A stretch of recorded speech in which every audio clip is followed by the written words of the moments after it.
Bonjour à toutes et à tous, bienvenue sur Soldats du Salut, bienvenue dans une nouvelle étude biblique dans le livre de la Genèse. Cette fois-ci, on va s'attaquer au chapitre 25, au verset 19 à 26, et plus particulièrement la naissance d'Ésaü et de Jacob.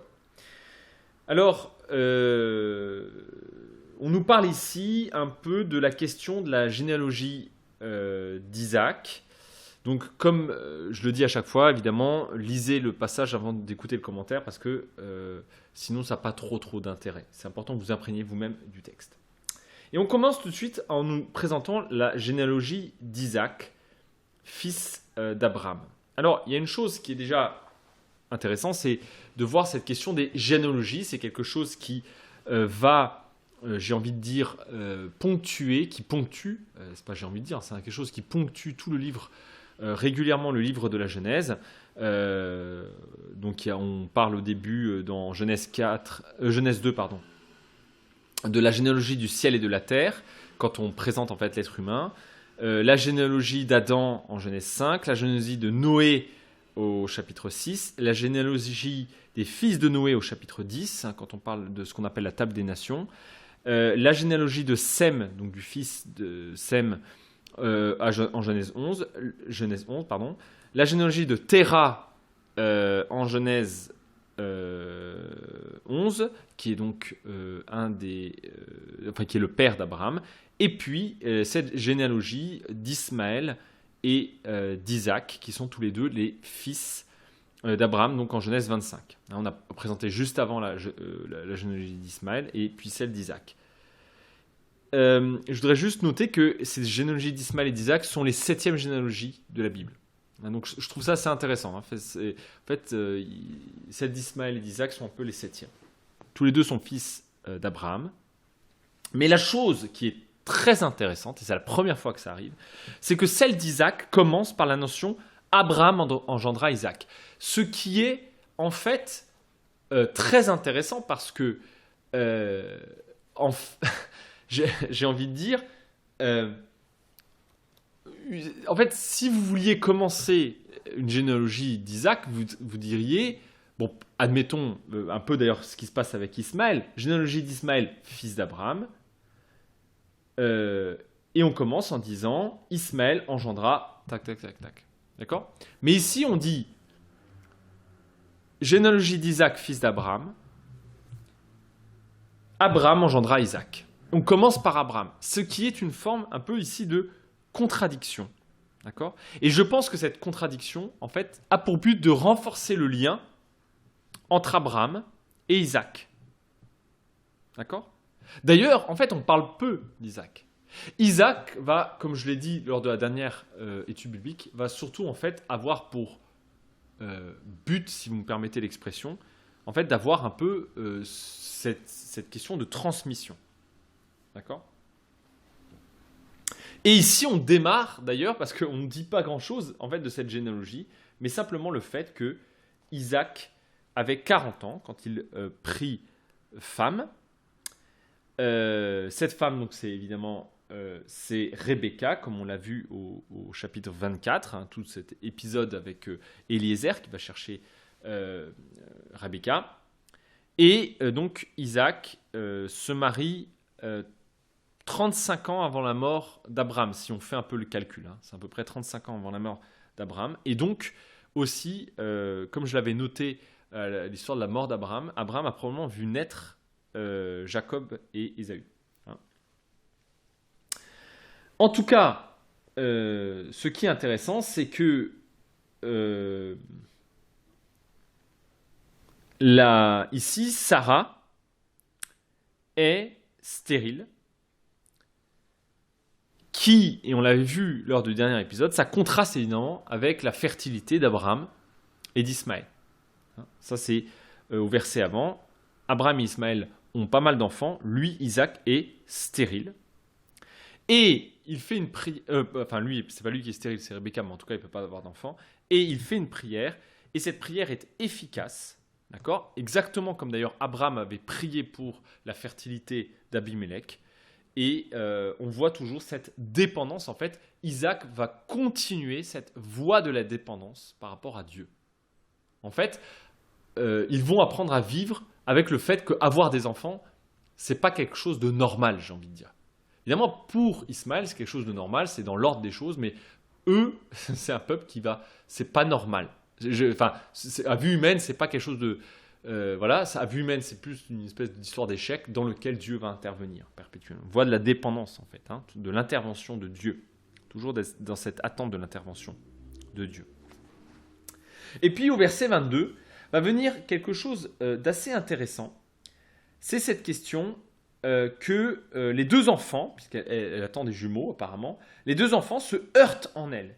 Et elle dit, pourquoi cela m'arrive-t-il? Pourquoi? Alors ce pourquoi est intéressant parce que, en fait, sa question c'est pourquoi continuer à vivre? Pourquoi, en fait, poursuivre la vie si tout n'est que conflit fraternel? Il faut se rappeler qu'ils sont porteurs justement de bénédiction pour le monde, mais cette bénédiction commence par quoi? Par un conflit alors qu'ils ne sont même pas encore nés. Alors, évidemment, d'un point de vue purement matériel, cette question de pourquoi continuer à vivre, c'est peut-être en fait une remarque pour dire qu'il n'est pas impossible que Rebecca est en train de jouer sa vie, parce que peut-être que les heurts entre les enfants sont tellement violents que Rebecca, surtout avec la condition sanitaire de l'époque, risque sa vie. Mais à mon avis, elle a un côté spirituel encore plus fort. C'est un peu pourquoi continuer à avoir des enfants? Et c'est une réflexion que notre société, dans notre société postmoderne, est très porteuse. Pourquoi avoir des enfants? Puisque nous polluons la terre. Pourquoi avoir des enfants? Puisque tout n'est que combat. J'entends beaucoup de mes contemporains dire « Mais moi, je ne veux plus avoir d'enfants. Je ne veux plus avoir d'enfants si c'est pour leur faire vivre notre société. » Bon, là, le petit paradoxe, c'est nous, on veut bien profiter de la société. Mais ça montre en plus que d'une part, on n'arrive plus à se projeter et qu'on n'a plus aucune espérance. Et que simplement, notre vie est résumée à mangeons et buvons car demain nous mourrons. Alors pourquoi avoir des enfants? Ça montre aussi combien on est devenu hyper égocentrique et individualiste. Moi, je veux bien profiter de la vie, mais pas avoir d'enfants. Parce que, quelque part, il n'y a rien de bien à vivre. Ah oui, mais il n'y a rien de bien, mais par contre, je veux bien en profiter. Mais il y a une espèce de paradoxe. Et je pense que ce paradoxe montre qu'en réalité, nous voyons que ce que en fait, les jouissances de la vie, en fait, sont très mortifères. Ce ne sont pas des vraies jouissances. Je pense que c'est le grand paradoxe de notre société aujourd'hui. Bref, en tout cas, des questions très actuelles. Et Dieu a justement décidé d'en extirper un des deux frères, et on va voir lequel justement, au milieu de cette vie de conflit mortifère, pour ouvrir une possibilité. Et j'ai envie de dire, en fait, pourquoi avoir des enfants? Mais parce que Dieu va en choisir quelques-uns de ses enfants pour être porteurs de bénédiction, pour faire partie de son corps. Si le présent est caractérisé par le conflit et la souffrance, et même le meurtre fratricide, il n'y a même pas besoin de parler de racisme et de machin et de je sais pas quoi, mais même déjà entre frères et sœurs, on se déteste. Il n'y a même pas besoin de rajouter les questions ethniques, religieuses ou je sais pas quoi. Eh bien, déjà, et même d'ailleurs, enfin aussi fascinant, après on va dire oui, mais c'est la société qui est violente et qui pousse nos gens à être violents, c'est la culture de machin, etc. Alors premièrement, contrairement à ce qu'on croit, nos sociétés, en tout cas occidentales, ne sont pas violentes. C'est pas vrai. Il y a de la violence, oui, mais elles n'inculquent pas la violence. Enfin, je veux dire, comparé à d'autres civilisations, je peux vous dire, elles n'inculquent pas la violence. Oui, après, il y a de la violence dans notre société, mais qui est moins visible. Violence économique, par exemple. Ou violence de l'individualisme, par exemple. Hein, bien sûr, violence de la compétition. Ça, c'est très vrai. Mais c'est pas ouvertement violent, contrairement à ce qu'on croit. Par contre, ce que ce texte nous dit, c'est que ces enfants n'ont même pas été encore élevés. Donc, ça montre que pour la Bible, c'est dans la nature humaine profonde. Hein, c'est ce que saint Augustin va appeler le péché originel. On est porteur de cette maladie, j'ai envie de dire. D'accord ? Maladie sexuellement transmissible, si vous permettez ce jeu de mots. En tout cas, généalogiquement transmissible. D'où le fait qu'on commence par une généalogie pour montrer qu'en fait, toutes les généalogies en fait sont des généalogies terribles dans la Bible, parce que ça montre en fait que le péché se perpétue. Bref, d'où le fait d'ailleurs, à chaque fois je fais une petite digression, mais d'où le fait que en fait dans la Bible, avoir des enfants, c'est à la fois une bénédiction et une malédiction. Et on appelle ça la bénédiction-malédiction d'Ève. C'est-à-dire qu'à la fois elle est porteuse de vie et en même temps elle est continuatrice du péché.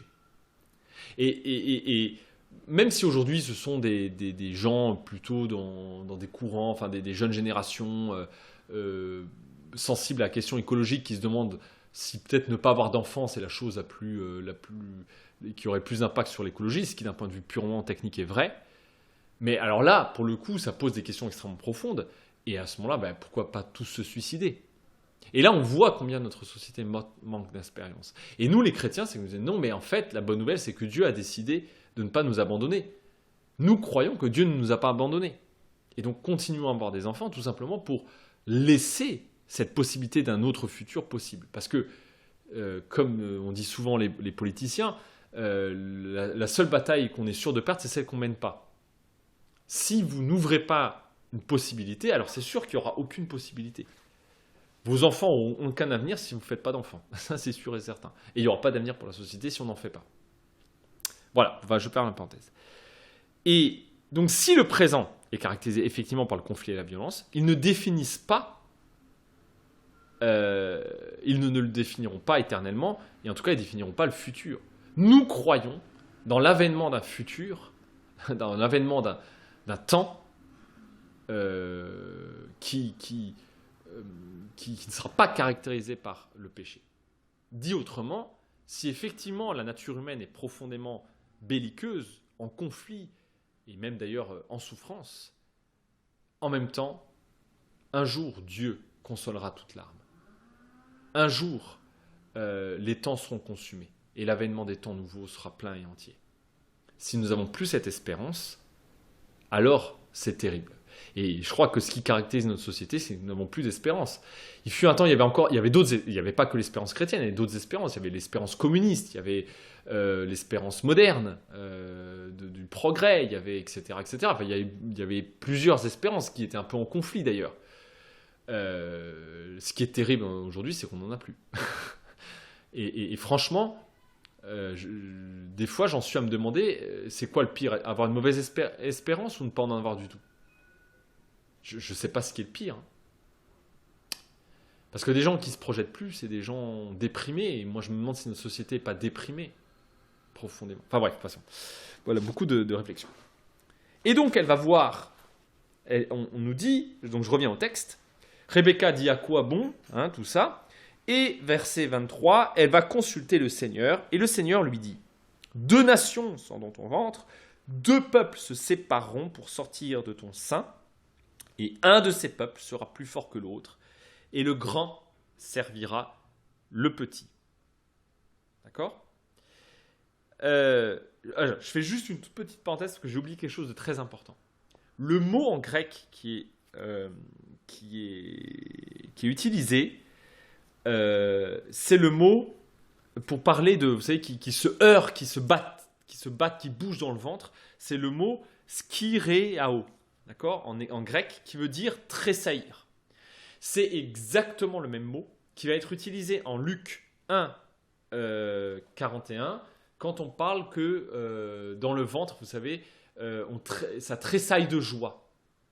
Et je pense que ce n'est pas pour rien, parce qu'en fait, le texte dans Luc 1, 41, où dans le ventre, ça tressaille de joie à l'annonce, à la venue du Seigneur, c'est justement pour montrer qu'en fait, ces heurts qu'il y avait dans le ventre au moment d'Ésaü et Jacob, mais qui symbolisent le conflit du monde, etc., est transfiguré en tressaillement de joie à la venue du Seigneur, à l'annonce du Seigneur, à la venue, l'incarnation du Seigneur. Je pense que c'est pas pour rien. Et là-dessus, il y a quelque chose, un jeu intertestamentaire, comme on l'appelle, c'est-à-dire entre les 2 testaments, qui est très fort. Et donc, en tout cas, elle interroge le Seigneur. Alors, interroger, ça veut dire que soit elle va voir un prophète, soit peut-être elle a une vision, soit elle est allée dans un haut lieu qu'on appelle un lieu de révélation, etc. Bref, en tout cas, elle interroge le Seigneur, c'est ça qui est important. Et le Seigneur lui dit qu'il y a 2 nations dans son ventre, que ces nations vont se séparer, que un sera le plus fort, et que le plus grand servira l'autre. Alors, plusieurs choses à noter. D'un point de vue purement, j'ai envie de dire, historique, c'est ce qui va se passer. D'une part, entre Ésaü et Jacob, mais on va y revenir, mais aussi entre les descendants, parce que David, qui est un descendant évidemment de Jacob, va soumettre, on voit ça dans 2 Samuel chapitre 8, il va soumettre Édom, qui est le descendant d'Ésaü.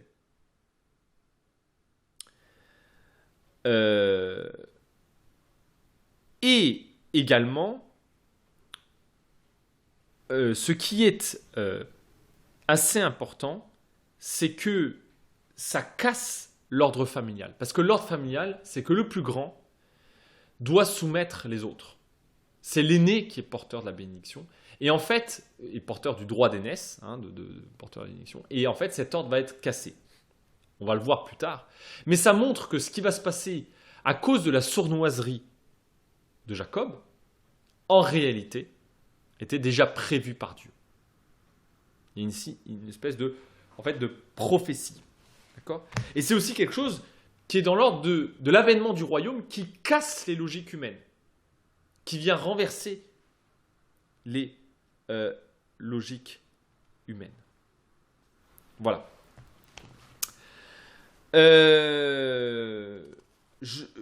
Autre chose importante, et sur laquelle je voudrais m'arrêter quelques instants, c'est la question de pourquoi choisir Jacob et pas Ésaü. Parce qu'ils ont la même lignée, ils ont le même père, etc., etc. Et ils ne sont pas encore nés que Dieu, donc ils n'ont pas encore fait d'efforts, ils n'ont pas fait encore d'œuvres que Dieu a choisi le plus petit. Eh bien, en fait, ça montre que l'élection de Dieu est arbitraire. L'élection de Dieu est arbitraire. Et souvent, on cherche un peu des vertus cachées. Un peu comme pourquoi Dieu a préféré le sacrifice d'Abel. Et alors, on a voulu chercher dans les détails et dans les demi-virgules des choses qui peut-être pouvaient expliquer ça. Mais en réalité, il n'y a pas grand-chose qui explique ça. C'est pas. Il n'y a pas grand-chose qui l'explique. Dieu choisit, et c'est indépendamment de nos qualités. C'est ce qu'il dit d'ailleurs en Deutéronome 7, je vous invite à le lire, où il dit, c'est pas parce que tu es le plus grand peuple, c'est pas parce que tu es meilleur peuple que les autres que je t'ai choisi. Je t'ai choisi simplement par amour. Mais en même temps, ça nous choque. D'accord ? Ça nous choque. Et pareil, entre Ésaü et Jacob, souvent on essaie de justifier. En fait, Ésaü était quelqu'un de brutal alors que Jacob était... Oui, mais Jacob était sournois. Il a quand même volé. Il a truandé. Il n'était pas meilleur qu'Ésaü. Ésaü, lui, n'était pas meilleur. Il a méprisé son droit d'aîné. C'était pas meilleur. Aucun des deux n'est bon. Tous les deux sont descendants d'Adam. Et donc, tous les deux sont pécheurs. Et d'ailleurs, c'est ce que dit Paul, qui cite d'ailleurs un verset, nul n'est juste, pas un seul n'est juste. D'ailleurs, si vous vous souvenez de l'intercession d'Abraham, eh bien, Abraham, quand il intercède pour Sodome, il dit, allez, 10 justes et tu sauves la ville. Et Dieu dit, d'accord, 10 justes, mais ils n'en trouvent même pas 10 d'ailleurs, ce qui va provoquer la destruction de Sodome. Parce que pas un seul est juste. Enfin, ou plus particulièrement, nous croyons qu'un juste est advenu dans le monde. Et que par ce juste, la vie est entrée dans le monde. D'ailleurs, si vous lisez Romains 9, verset 11, et les suivants, on nous dit bien que l'élection dépend non pas des œuvres, mais dépend de celui qui appelle. Ça ne dépend ni de celui qui veut, ni de celui qui court, mais de Dieu qui a compassion. Vous regarderez ça dans Romains 9, versets 11 à 16. Dieu choisit pour accomplir son plan, et non pour élire. enfin pour élever, pardon, ou reconnaître, ou récompenser des efforts et des projets. Et c'est fascinant de voir qu'on pense souvent que la bénédiction de Dieu, c'est une espèce de récompense. Hein? Il récompense son fidèle. Mais alors la croix, c'est quoi? C'est une récompense. Il y aurait beaucoup à dire, n'est-ce pas? Dans tous les cas, pratiquement tous les courants, alors il y a des nuances entre les calvinistes, les luthériens, les néo-calvinistes, les catholiques, etc. Mais tous sont d'accord pour dire que nous sommes justifiés gratuitement.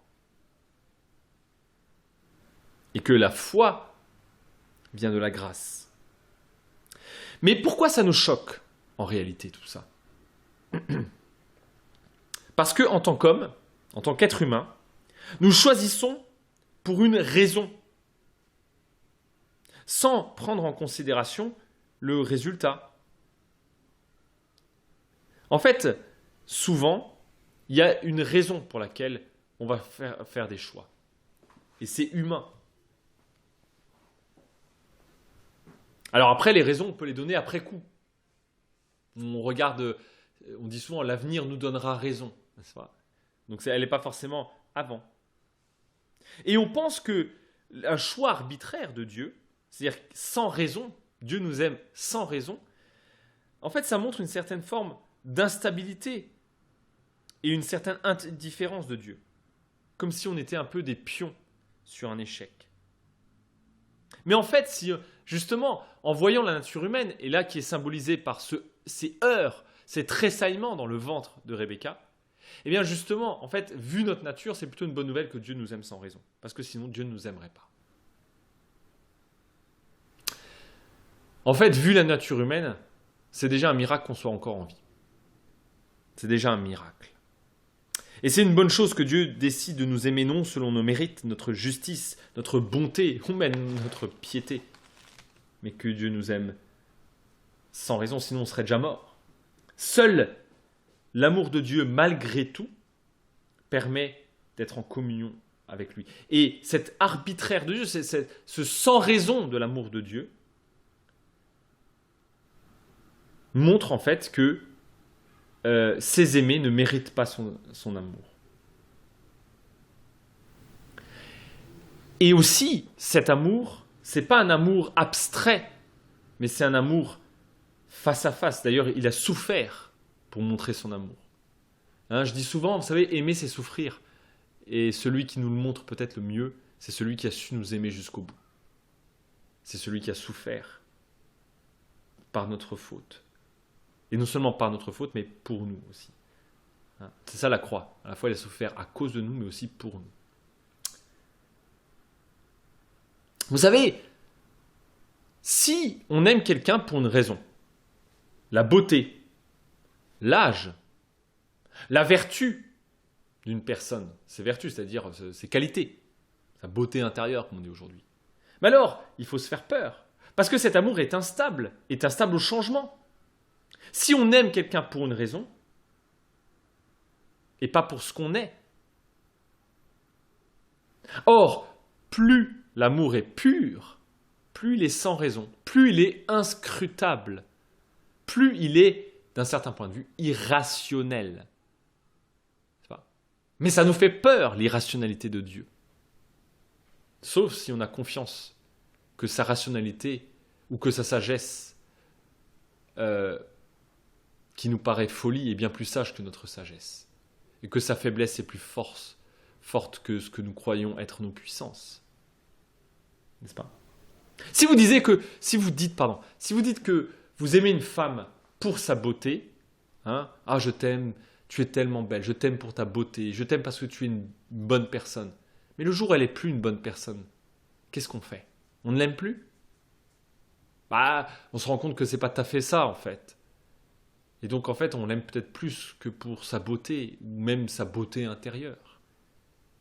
On l'aime pour ce qu'elle est, et donc on l'aime sans raison. Paradoxe de l'amour, n'est-ce pas? Vous connaissez cette phrase, hein? L'amour a ses raisons que la raison ignore. Et c'est très vrai. C'est très vrai. En tout cas, c'est très vrai pour Dieu. Peut-être pour nous, c'est pas tout à fait vrai, mais... En fait, cet arbitraire de Dieu, ce sans raison de l'amour de Dieu nous choque à cause de notre orgueil spirituel, qui scrute et veut juger le plan de Dieu, n'est-ce pas, sur ses mérites. On veut questionner Dieu d'égal à égal. Mais attends, peut-être moi j'aurais pas fait ça à ta place. Eh bien oui, parce qu'en fait c'est ça, on veut être comme Dieu. Moi j'aurais pas fait ça à ta place. Mais nous oublions que notre rationalité est folie. Que comme le disait Luther, j'aime beaucoup cette phrase très choc de Luther, mais elle est on ne peut plus vraie. La raison est la catin, c'est-à-dire la raison est la prostituée du péché. Notre raison est soumise au péché. Ça ne veut pas dire qu'il ne faut plus raisonner, hein, parce que tout est soumis au péché. Mais ne pas croire que parce que c'est rationnel, c'est forcément c'est forcément meilleur, voyez.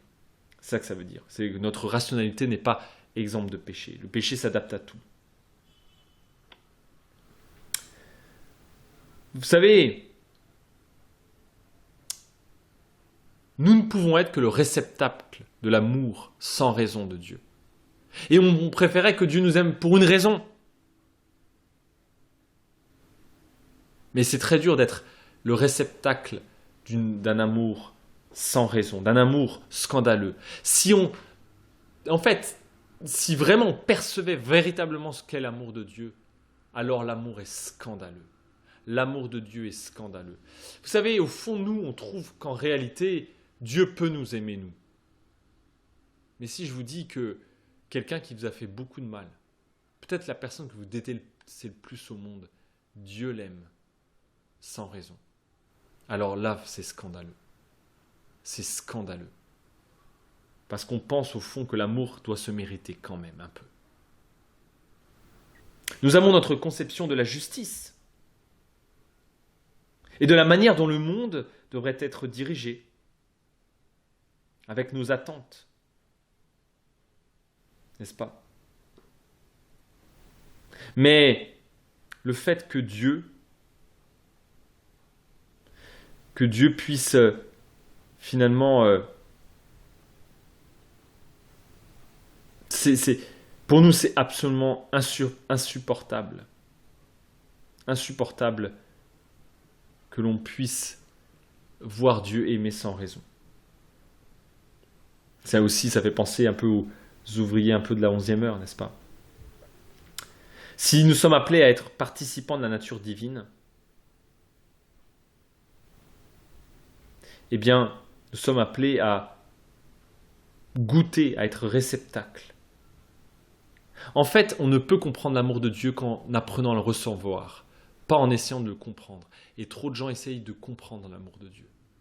Mais l'amour de Dieu est incompréhensible. Et c'est pour ça qu'il nous sauve d'ailleurs. C'est pour ça, parce qu'il nous transcende. Il transcende les logiques humaines. Et c'est pour ça d'ailleurs qu'on est un peu fou aux yeux du monde. Parce que le monde ne réfléchit pas comme ça. L'abandon à un amour sans raison, l'abandon sans raison à un autre, est ce qui fait de l'amour quelque chose de nécessaire dans ce monde. Le Dieu auquel nous croyons est un Dieu d'Abraham, d'Isaac et de Jacob. C'est celui qui choisit ceux qu'il choisit. C'est pas de l'indifférence, mais c'est le mystère profond de l'amour de Dieu. Il choisit ceux qu'il choisit, et c'est sans raison. C'est scandaleux, mais si vous le recevez cet amour, alors ça transforme et bouleverse la vie. Voilà, je faisais une immense parenthèse sur ce choix entre les deux nations, justement, ce choix de Jacob. Mais revenons au texte. Revenons au texte et voici que les jours, au terme de la grossesse, les jours sont accomplis. Donc ça sous-entend qu'en fait on arrive à l'accomplissement de cette prophétie. Donc il y a un peu un jeu de mots. En fait c'est au terme de la promesse, mais pardon, excusez-moi. Mais les jours sont complets, c'est aussi l'accomplissement un peu de la prophétie. Il apparut qu'il y avait des jumeaux dans son ventre. Le premier sortit entièrement rond, comme un poil, et on l'appela le poil du nom d'Ésaü. Euh, Parce que en fait aussi le poilu ça veut dire Séar et Séar c'est le nom en fait c'est un autre nom du peuple d'Édom. Hein. Donc il y a un jeu de mots ici de roue et d'homme. Alors pourquoi on ne sait pas très bien.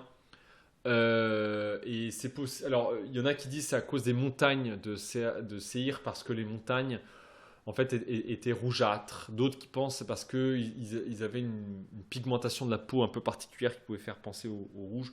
Peu importe, c'est pas la chose la plus importante. Mais avec lui sortit son frère, d'accord. Donc on voit le lien de la dépendance, hein, c'est ça qui est intéressant, son frère. Et son frère qui sortit, eh bien il tenait le talon d'Ésaü et on l'appelait Jacob. Alors, il y a deux choses très intéressantes à noter. Le premier, c'est que, en fait, le mot Jacob, on l'a appelé Jacob parce que le mot Jacob, en fait, a une double signification. D'un côté, ça veut dire il talonne au sens où il supplante, il usurpe. Hein. Mais en même temps, en fait, le mot Jacob qui existait, le prénom Jacob veut dire que Dieu protège. D'accord. Donc il y a quelque chose d'assez intéressant ici. Jacob veut dire que Dieu protège, mais en fait on renverse ici le nom de Jacob pour parler justement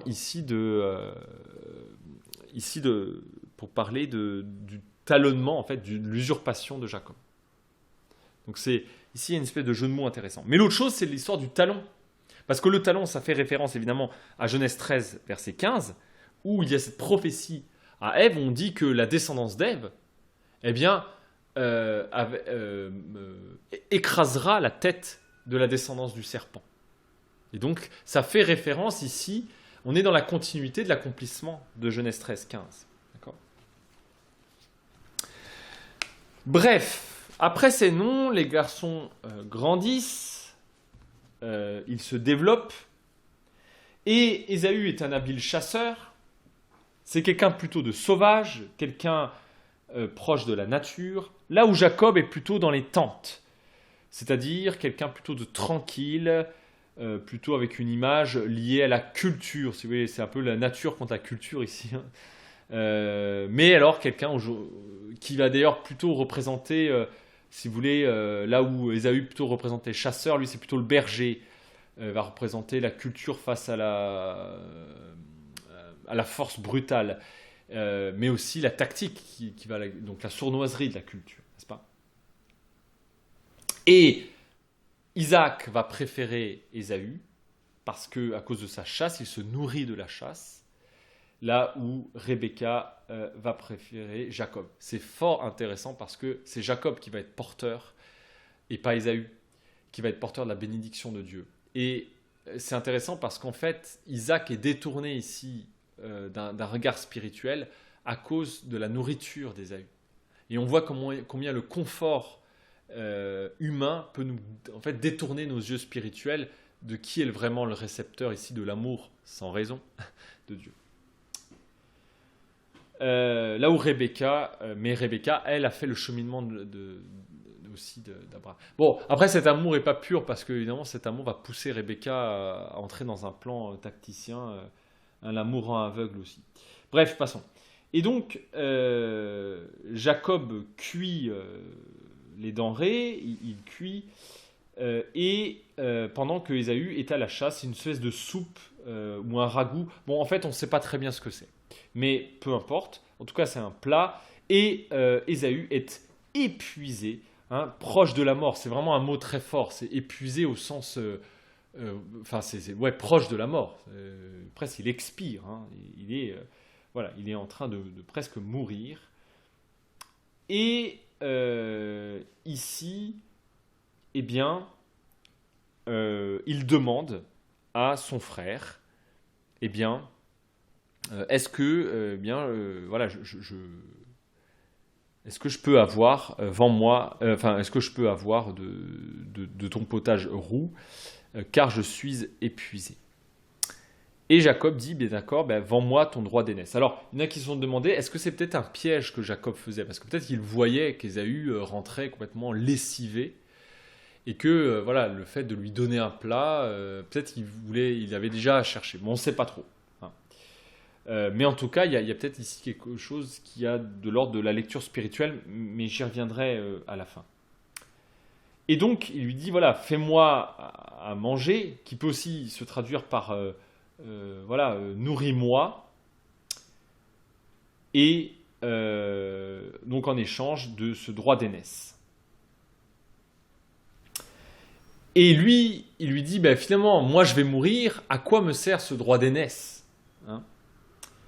Voici, je suis sur le point de mourir. Donc en fait, cette chose ne me sert absolument à rien. Et d'un certain point de vue, ici, il y a un enjeu spirituel aussi, au sens où quand on est focalisé sur en fait le présent et la survie présente, alors on a tendance à justement mépriser les dons de Dieu. C'est un peu ce que Jésus dit quand il dit « Ne craignez pas ce qui peut tuer le corps, mais craignez celui qui peut tuer et le corps et l'âme dans le feu de la géhenne. » Parce que si on est trop focalisé sur notre vie présente, alors on méprise la vie future, tout simplement. N'est-ce pas? Ça, c'est quelque chose d'assez primordial à voir ici. Et il en fait même un serment très important, mais on voit que d'ailleurs ce serment il le respecte même pas parce que plus tard, on le verra ça plus tard, eh bien en fait il va oublier ce serment puisqu'il va vouloir cette bénédiction de l'aîné, d'accord, qu'il va demander à Abraham. C'est assez intéressant parce que la loi de Dieu, en Deutéronome 21, versets 16 et 17, dit qu'on ne peut pas déshériter ses enfants. On ne peut pas le faire, hein. D'ailleurs je rappelle que c'est le cas aussi en France, vous n'avez pas le droit de déshériter vos enfants dans la loi civile française. C'est intéressant cette question de l'héritage. En fait, il vend quelque chose qu'il aurait, en théorie, que Isaac n'aurait pas pu en fait, faire. Mais c'est lui-même qui abandonne ce droit. Et donc voilà, avec le pain, donc il mange et il boit avec du pain et de cette soupe de lentilles. Et après le quoi, il se lève et s'en va. Alors, la chose très intéressante, c'est justement, ce mot se lève, c'est anastas, qui veut dire, en fait, c'est le même mot pour dire il ressuscite. Il se lève, il ressuscite, il revient à la vie grâce à le fait qu'il a mangé et bu avec Jacob. Il ressuscite. Mais, depuis, évidemment, il méprise son droit d'aînesse. Il le méprise, il le considère comme quelque chose de pas important, n'est-ce pas? D'ailleurs, ce mot mépriser, c'est souvent utilisé dans la Bible pour parler de mépriser la parole du Seigneur, ou le nom du Seigneur. Donc c'est quelque chose qui est de l'ordre, enfin, qui est vraiment très, j'ai envie de dire, spirituel, n'est-ce pas?